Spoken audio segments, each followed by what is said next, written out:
Hello students, আমি Nitish sir জ্ঞানজ্যোতি coaching সেন্টারের পক্ষ থেকে তোমাদের প্রত্যেককে জানাই আরও একবার স্বাগত। তো স্টুডেন্টস, আজকে আমি তোমাদের সঙ্গে যে বিষয়টি নিয়ে আলোচনা করব সেটা হচ্ছে একাদশ শ্রেণীর বাংলা বিষয়টি নিয়ে। আজকে আমি আলোচনা করব তোমাদের সঙ্গে প্রশ্ন কাঠামো এবং তার নাম্বার বিভাজন কি রয়েছে সেই নিয়ে। ক্লাসটি শুরু করার পূর্বে তোমাদেরকে বলবো, যারা এখনো চ্যানেলটিকে সাবস্ক্রাইব করনি তারা অবশ্যই চ্যানেলটিকে সাবস্ক্রাইব করে পাশে থাকা বেল আইকন অল প্রেস করে দাও, যাতে নেক্সট টাইম থেকে কোনো ভিডিও আপলোড করলে তার নোটিফিকেশন সবার আগে তোমার কাছে পৌঁছে যেতে পারে। এছাড়া তোমরা যারা ভাবছো যে অনলাইনে আমাদের সঙ্গে যুক্ত হবে বা ক্লাস করবে, তারা অবশ্যই যোগাযোগ করো আমাদের অফিসিয়াল নাম্বার 7076398606 নাম্বার অথবা 6295916282 নাম্বারে।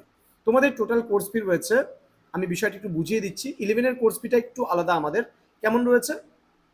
11-এর কোর্স ফিটা রয়েছে আমাদের, একটা সাবজেক্ট যদি তুমি পার্টিকুলারলি পড়তে চাও তাহলে 199, দুটো সাবজেক্ট যদি পড়তে চাও 299, তিনটে সাবজেক্ট পড়তে চাইলে 399, এইভাবে করে চারটা 499, পাঁচটা 599, ছটা 699, এইভাবে করে আমরা কিন্তু টোটাল কোর্স ফিটা নিচ্ছি। তো স্টুডেন্টস, লাস্ট ক্লাসে আমি বাংলা সিলেবাসটা নিয়ে আলোচনা করেছিলাম, আজকে প্রশ্ন কাঠামো এবং নাম্বার বিভাজন নিয়ে বলছি। দেখো, প্রথমত তোমাদের যে পাঠ্য বই আছে সেই পাঠ্য বই দেখবে দুটো গল্প আছে। সেই গল্প থেকে কিন্তু তোমাদের 2 মার্কসের এবং 3 মার্কসের কোনো প্রশ্ন থাকছে না, শুধুমাত্র 5 নাম্বারের একটা প্রশ্নের উত্তর কিন্তু তোমাদের লিখতে হবে। মেবি দুটো গল্প থেকে দুটো প্রশ্ন থাকবে এবং তোমাকে তার মধ্যে কিন্তু যে কোনো তোমাকে একটা প্রশ্নের উত্তর লিখতে হবে, তার জন্য টোটাল 5।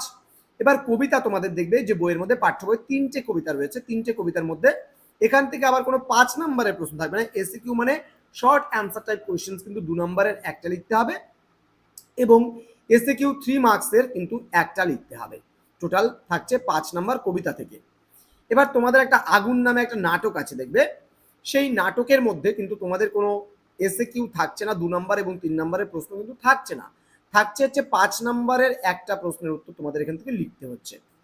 এবার পূর্ণাঙ্গ সহায়ক গ্রন্থ তোমাদের রয়েছে পঞ্চতন্ত্র, সেই পূর্ণাঙ্গ সহায়ক গ্রন্থ থেকে তোমাদের কিন্তু 2 নাম্বারে দুটো লিখতে হবে, টোটাল 4 নাম্বার, এবং 3 নাম্বারে লিখতে হবে দুটো প্রশ্ন, 6 নাম্বার।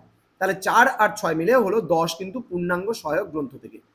এইবার সব থেকে বেশি জটিল পর্ব বা জটিল পার্ট হচ্ছে এই জায়গাটায় তোমাদের বাংলা শিল্প, সাহিত্য ও সংস্কৃতির ইতিহাস। এখান থেকে কিন্তু তোমাদের বিশাল বড় সিলেবাস এবং এই জায়গা থেকে মাত্র 2 নাম্বারের একটা আসবে এবং তার সাথে 3 নাম্বারের একটা আসবে, মাত্র 5 নাম্বার এখান থেকে থাকছে। এবং প্রবন্ধ রচনা থাকবে তোমাদের, 2 ধরনের প্রবন্ধ রচনা থাকছে। সেই দুটো প্রবন্ধ রচনার মধ্যে যে কোনো একটা প্রবন্ধ রচনা 10 নাম্বারের জন্য কিন্তু তোমাদের লিখতে হচ্ছে। এই হলো সর্বমোট 10 নাম্বার। টোটাল 40 নাম্বারের উপরে কিন্তু তোমাদের পরীক্ষা হবে। লাস্ট এক্সামটা যেহেতু তোমাদের হয়েছিল 40 নাম্বারের সম্পূর্ণ এমসিকিউ বেসডে, এবার কিন্তু হবে সম্পূর্ণ এসএকিউ এবং ডেসক্রিপটিভ টাইপের কোশ্চেন্স কিন্তু সম্পূর্ণ হবে।